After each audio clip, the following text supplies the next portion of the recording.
क्या तुम मुझे अभी पिक कर सकते हो? तो कहाँ हो तुम?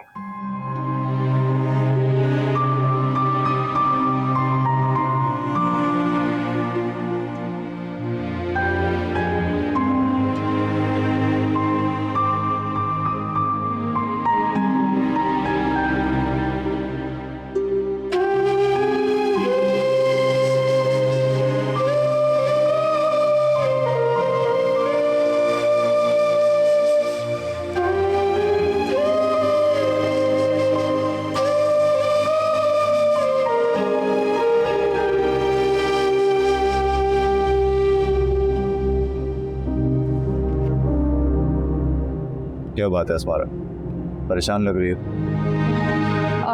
नहीं, कोई बात नहीं। देखो हम दोस्त तो हैं ना, तुम जो चाहो शेयर कर सकती हो। अच्छा, कोई मसला ही नहीं तो क्या शेयर करूं? अस्मारा, मैं तुम्हारा चेहरा 1000 लोगों में भी पढ़ सकता हूँ, तो मुझे बेवकूफ़ बनाने की कोशिश मत करो। कुछ मसले ऐसे होते हैं जिन्हें बताने के बाद इंसान खुद ही शर्मिंदा हो जाता है। ठीक कह रही है, लेकिन हम जिंदगी में किसी को तो इतनी अहमियत दे सकते हैं ना कि उससे हम कुछ भी शेयर कर सकें बिना किसी शर्म के। वक्त सब कुछ दिखा देते हैं और तुम्हें भी पता चल जाएगा कि ऐसी कौन सी बात है जो मुझे हौसला ही नहीं दे रही है कि मैं तुम्हें बता सकूं। प्लीज मुझे उस पॉइंट पर मत लेकर आओ कि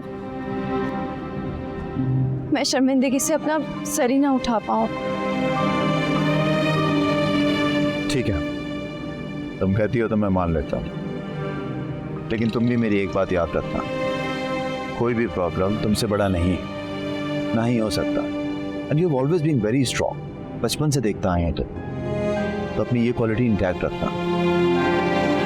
मैंने हमेशा तुम्हारी इस क्वालिटी को एडमायर किया और करता रहूँ।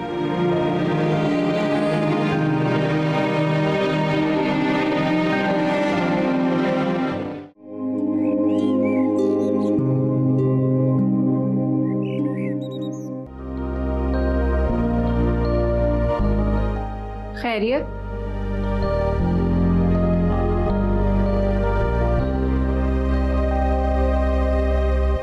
बहुत ही खुशगवार मूड में आया था मैं यहाँ पर, लेकिन तुम्हारी बहन ने चिड़चिड़ करके सारा ही खराब कर दिया। चिड़चिड़ किसने की? फरवा ने? वो तो बहुत मासूम है। मासूम? मुझे घर पर आते ही कहती है कि प्लीज आपस में मत लड़िएगा, अबू भी सो रहे हैं, सीज फायर करवाने वाला कोई भी नहीं। अच्छा छोड़ो, वो बच्ची है, कह दिया तो जाने दो। हारिस आया था अपनी शादी का कार्ड देने, मैं तुम्हें कुछ पैसे दे रहा हूं, शादी के लिए कपड़े खरीद लेना, और हाँ अपना ख्याल रखना, तुम्हारी तबीयत ठीक नहीं है, ज्यादा देर फंक्शन अटेंड मत करना। चलो। अस्मारा कपड़े दिलवा चुकी है। तो कुछ और ले लेना, ज्वेलरी ले लेना, और वो अपनी छोटी को भी शॉपिंग करा देना। फरवा को? Thank you. You are welcome. अरे वाह फरहान भाई, आपने तो वाकई मेरी बात मान ली और आपस से लड़े नहीं। आप कितने अच्छे लग रहे हैं दोनों हंसते हुए।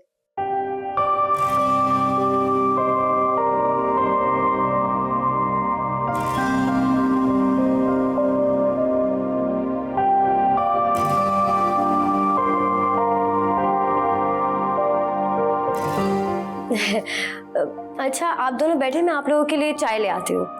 तो क्या, बैठो। ये भी पागल है।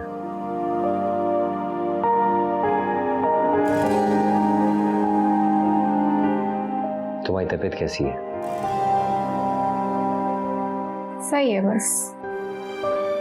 वापस घर कब आ रही हो? सोचा नहीं है इस बारे में।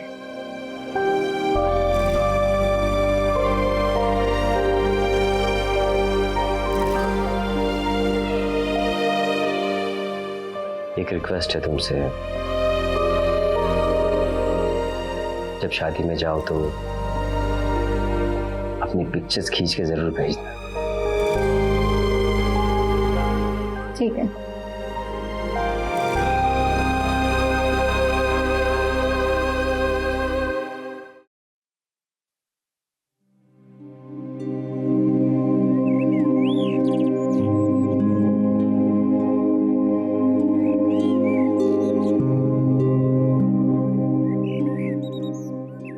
अस्सलाम वालेकुम अब्बा। वालेकुम अस्सलाम बेटी, कहाँ रह गई थी?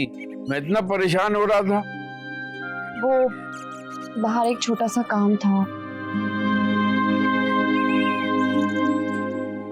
अब्बा, अम्मा अभी तक नहीं आई?